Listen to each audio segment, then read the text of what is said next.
Bonjour Nicolas Moinet. Bonjour. Donc je suis très heureux de vous recevoir et puis très honoré parce que vous êtes l'un des acteurs importants des questions d'intelligence économique en France. Alors vous êtes un professeur d'université, dont vous avez dirigé de nombreuses thèses de doctorat sur le sujet. Vous êtes l'un des acteurs clés de la recherche en intelligence économique. Et ce que peu de gens savent, c'est que vous n'êtes pas seulement un chercheur, vous êtes aussi un praticien, puisque vous avez commencé votre carrière professionnelle comme consultant en intelligence économique, dans le premier cabinet d'intelligence économique en France qui s'appelait Intelco à l'époque. Et puis surtout, vous êtes en lien avec tout l'écosystème de l'intelligence économique en France, tous les consultants, etc. Vous êtes également cofondateur de l'école de pensée sur la guerre économique et vous êtes membre comme chercheur associé du CER 451 qui a été créé par Christian Arbulot et Arnaud de Morny. Christian Arbulot qui est bien connu et qui est l'un des fondateurs de la discipline, Les pionniers. voilà, des pionniers de la discipline. Alors, vous êtes l'auteur d'une trilogie sur la guerre économique chez VA Éditions, et notamment l'un des livres s'appelle La bataille des soft power.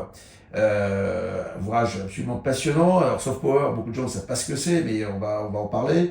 Donc, c'est la capacité de séduction, la capacité de faire faire à d'autres ce que l'on souhaite par l'information, en arrivant à agir sur les perceptions. C'est un livre, sa deuxième édition paraît dans quelques jours, et c'est un livre qui s'inscrit bien dans l'actualité, parce qu'on voit aujourd'hui que les relations internationales sont complètement bouleversées, et on va en parler, complètement bouleversées, notamment par la position des États-Unis. Et j'ai une première question donc justement sur la position des États-Unis. On voit que les États-Unis sont un petit peu, enfin entre la période précédente de Biden et la période d'aujourd'hui, on est un peu la tête dans le four et les pieds dans le frigo. On a eu une phase de messianisme woke où les États-Unis voulaient transformer le monde entier en un gigantesque laboratoire woke. On voit que ça a fait coincer la moitié du monde qui a rejeté toute cette idéologie, et puis également beaucoup d'électeurs américains qui ont élu Trump et qui maintenant est dans le virilisme le plus total. Et est-ce que vous ne pensez pas que ça va avoir un impact sur la capacité de soft power américain, justement, les actions de Trump, mais aussi le wokisme précédemment. Et au final, est-ce que ça ne va pas atteindre la puissance américaine? Parce que la puissance américaine s'est construite en grande partie sur ses capacités à faire du soft power. Et puis si vous pouvez revenir un peu sur le concept, ce serait parfait. Oui, donc soft power, c'est un concept américain, comme son nom l'indique, qui a été inventé popularisé par un universitaire qui s'appelle Joseph Nye. Parce qu'aux États-Unis, les universitaires ont l'oreille des décideurs, hein, ça c'est important à noter. Et donc, effectivement, l'idée du soft power, c'est un pouvoir doux, c'est-à-dire c'est d'obtenir par l'influence culturelle, politique, économique, universitaire, en fait, d'obtenir de ses alliés qu'ils achètent vos produits, qu'ils consomment vos modèles économiques. Et de ce point de vue-là, les États-Unis sont absolument remarquables. Alors c'est vrai que Trump met un peu un coup de pied dans le soft power classique américain, mais Trump n'est qu'un élément du soft power. Aujourd'hui, vous avez quand même les fameux GAFAM, les Google, Amazon, etc.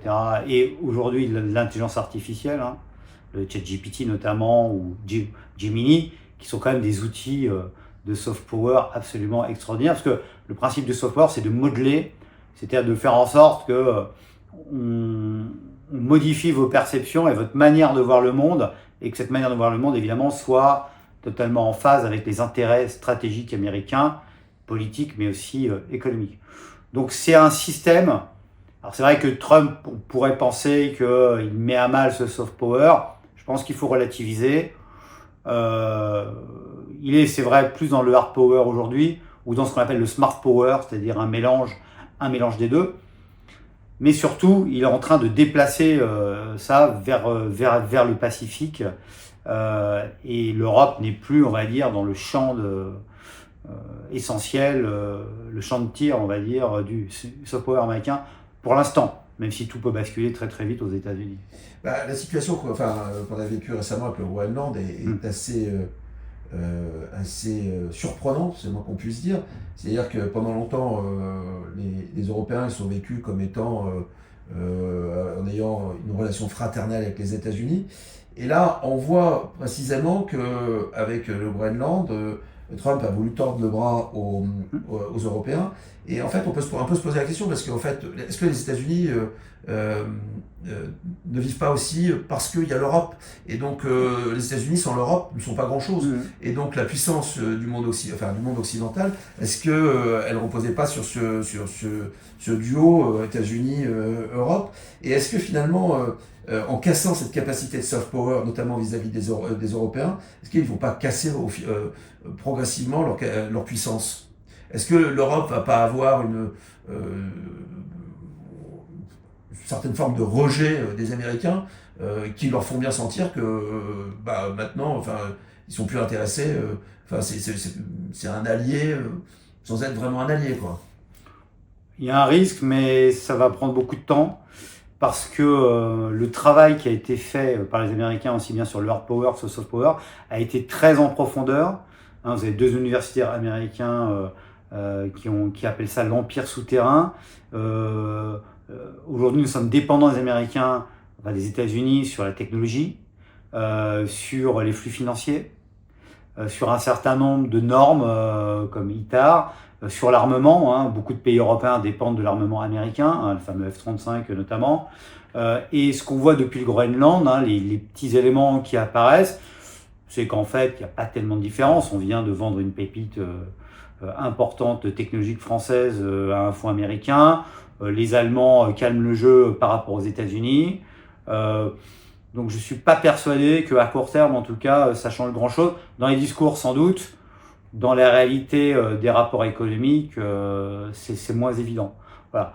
Il faut bien comprendre que le soft power, c'est quelque chose de très long à mettre en place, mais il y a une vraie force d'inertie. Voilà. Et aujourd'hui, on est complètement dépendant en fait aux technologies, mais aussi au contenu américain. Les séries, les classements, les normes, les labels. Voilà.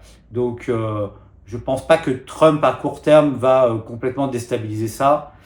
Je pense qu'il va plutôt revenir, surtout via le mouvement, parce que Trump n'est pas seul, via le mouvement MAGA, il va revenir un peu plus de soft power. Mais ça va être un soft power un peu différent. Là, je pense que le principale ambition du mouvement MAGA, c'est que dans les futures élections dans l'Union européenne, il y ait beaucoup plus en fait de gouvernements qui soient pro-MAGA, ce qui changerait complètement la donne. Est-ce qu'il n'y a pas un lien entre la capacité de soft power et la puissance économique? Parce qu'on voit que l'arme de distraction massive qui est Hollywood joue un rôle considérable en matière de soft power. Vous avez cité également les grandes entreprises technologiques, les Amazon, les Apple, etc. Est-ce qu'on ne peut pas voir un lien très, très étroit entre la puissance économique et la capacité de soft power? On voit bien que la France, à un moment donné, était dominante culturellement, qu'elle avait une capacité de soft power qui était gigantesque, et qui, en perdant sa place économique, finalement perdu sa place de soft power.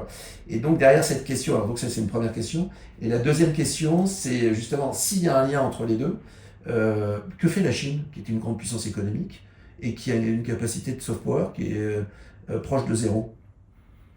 Alors, je pense que la Chine est une puissance qui a tout compris, mais qui en fait est une puissance qui a une stratégie. Et la stratégie, il ne faut jamais l'oublier, ça se passe d'abord dans le temps.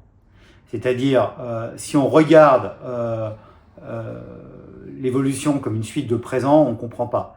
Mais on voit bien que la Chine a un vrai objectif, c'était 2035 pour être la première puissance économique et 2049 pour être la première puissance globale. Ils jouent avec le temps. Ils ont compris très vite qu'il ne fallait pas que les GAFAM arrivent en Chine. Donc il n'y a pas de GAFAM en Chine.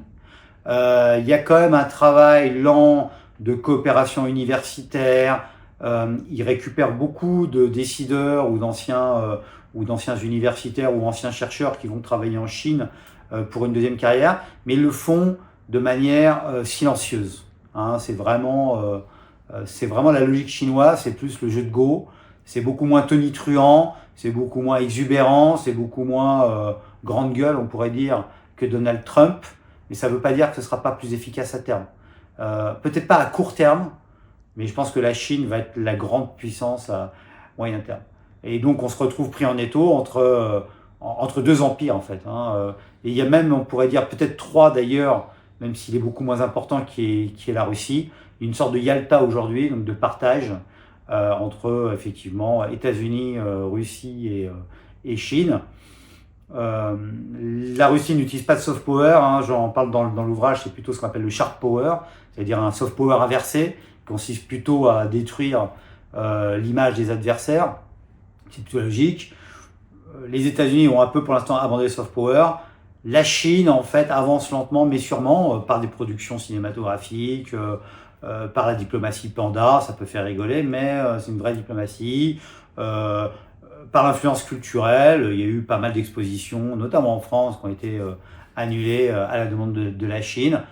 Ils font un travail de long terme. Est-ce que nous, en Europe, on a une stratégie long terme ? C'est toute la question.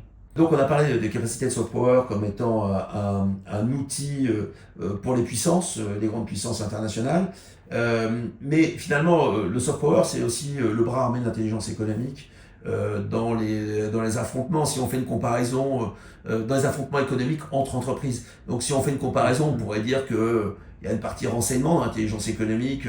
On voit dans les grands services de renseignement tels qu'ils soient, il y a la part renseignement donc qui s'exprime au travers de l'intelligence économique et puis également donc cette capacité d'influence qui est un peu le bras armé, qui pourrait être entre guillemets un peu le service action du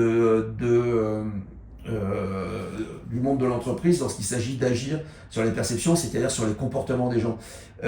Est-ce que c'est un sujet qui est bien intégré dans les entreprises françaises, cette culture de l'influence ? Alors clairement non, c'est un peu le parent pauvre des entreprises françaises, c'est pas moi qui le dis, même le MEDEF en est conscient. On n'est pas assez présent dans les instances européennes, on fait pas assez de lobbying. Alors il y a des grandes entreprises françaises qui font du lobbying évidemment, mais au niveau des entreprises de taille intermédiaire ou même des PME ou des groupements de PME, on a un peu délaissé le lobbying. Si vous prenez l'Union européenne par exemple et qu'on se compare avec des pays qui sont comparables, on en fait beaucoup moins par exemple que l'Italie. Or, c'est essentiel, évidemment, d'influencer les futures décisions politiques qui impactent les marchés ou d'être très présent dans les commissions de normalisation. Un exemple que je cite dans un de mes ouvrages qui est le fameux cas du paratonnerre français où on a quand même une femme très courageuse, Elisabeth Denel-Léonard, qui va se battre, qui dirige une TPE, qui va se battre pour ne pas que la norme française du paratonnerre, que la technologie française du paratonnerre sorte de la norme, parce qu'elle a en face d'elle des concurrents, notamment allemands, qui font tout pour que ça se passe comme ça. Donc on est vraiment dans des batailles avec des États ou des entreprises, ou les deux ensemble, qui ont des stratégies pour faire en sorte que l'influence, en fait, ferme les marchés aux concurrents et ouvre les marchés à ces entreprises. Et ça, là, il y a un travail vraiment à faire là-dessus. Ça s'améliore lentement, mais le problème, c'est que nous, on s'améliore lentement, mais les autres, ils s'améliorent aussi. Et donc, on est en permanence en retard. Il y a des cabinets privés, heureusement, en France, qui peuvent aider, mais il y a encore un manque de conscience générale, comme si le monde économique était un monde presque naturel, alors qu'en fait, non, c'est un monde qui est construit par des rapports de force et par des stratégies. Et l'arrivée de l'intelligence artificielle, est-ce que ça ne va pas rendre le monde encore plus chrysogène ? On voit que dans les années 70-80, il y avait assez peu de crises. Alors il y avait des crises produits, ce genre de choses. L'arrivée des réseaux sociaux a rendu le monde le monde économique très sensible aux crises, avec de très nombreuses crises, notamment liées à la RSE, au positionnement politique des entreprises. Et là, l'arrivée de l'intelligence artificielle, on peut faire des podcasts comme à rien, des petits films comme à rien, on peut manipuler plein de choses. Est-ce que, alors j'ai une question, enfin une double question. Alors est-ce que ça va rendre l'environnement plus chrysogène ? Et inversement, paradoxalement, est-ce que justement la multiplication de ces informations et de la désinformation va pas aboutir justement à neutraliser en fait toutes ces tentatives de déstabilisation, parce qu'il va y avoir tellement d'informations, on va plus savoir quelle est la vraie, la fausse. Enfin, comment vous voyez donc justement cette arrivée de l'intelligence artificielle dans la capacité d'influence des entreprises? Alors, on peut déjà le constater, puisqu'on s'est rendu compte que les marques leaders françaises sur ChatGPT, par exemple, tendent à disparaître lorsque la personne qui interroge cette IA générative pose des questions sur le produit qu'elle devrait acheter, sur ce qu'elle devrait consommer, sur ce qu'elle devrait faire. Donc là, il y a un vrai problème, effectivement, de positionnement par rapport à les connaissances de ces IA génératives, dont on a l'impression que c'est quelque chose de neutre et de bienveillant, alors que c'est totalement orienté. On va voir effectivement une multiplication, mais pas que liée à l'IA, puisque c'est très facile aujourd'hui de produire des fausses informations, des podcasts, comme vous l'avez dit, des vidéos, qui vont, c'est ce qu'on appelle l'ère de la post-vérité, qui font que finalement, on est dans le relativisme permanent, on ne sait plus à qui se fier. Et on se fie à quoi? On se fie en fait à ces communautés cognitives, et vous avez des acteurs, des entreprises, des cabinets spécialisés qui justement font en sorte de verrouiller ces communautés cognitives pour les influencer, les faire basculer en fonction des intérêts qu'ils servent. Donc oui, on rentre, je pense, dans des méga batailles en fait, des soft power. La technologie va être un levier assez incroyable de ce point de vue-là. Alors c'est Edward Bernays qui explique dans son ouvrage de référence Propaganda que l'influence, en fait, l'histoire de l'influence, c'est l'histoire des changements de support, mais qu'au final, les techniques restent les mêmes, même s'il faut s'adapter à chaque fois sur les supports. Nicolas Moinet, merci beaucoup pour cet entretien passionnant.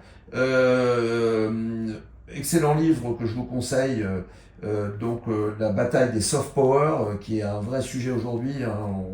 On l'a vu dans les affrontements entre nations, même la France a créé Viginum, un organisme chargé de lutter contre la désinformation.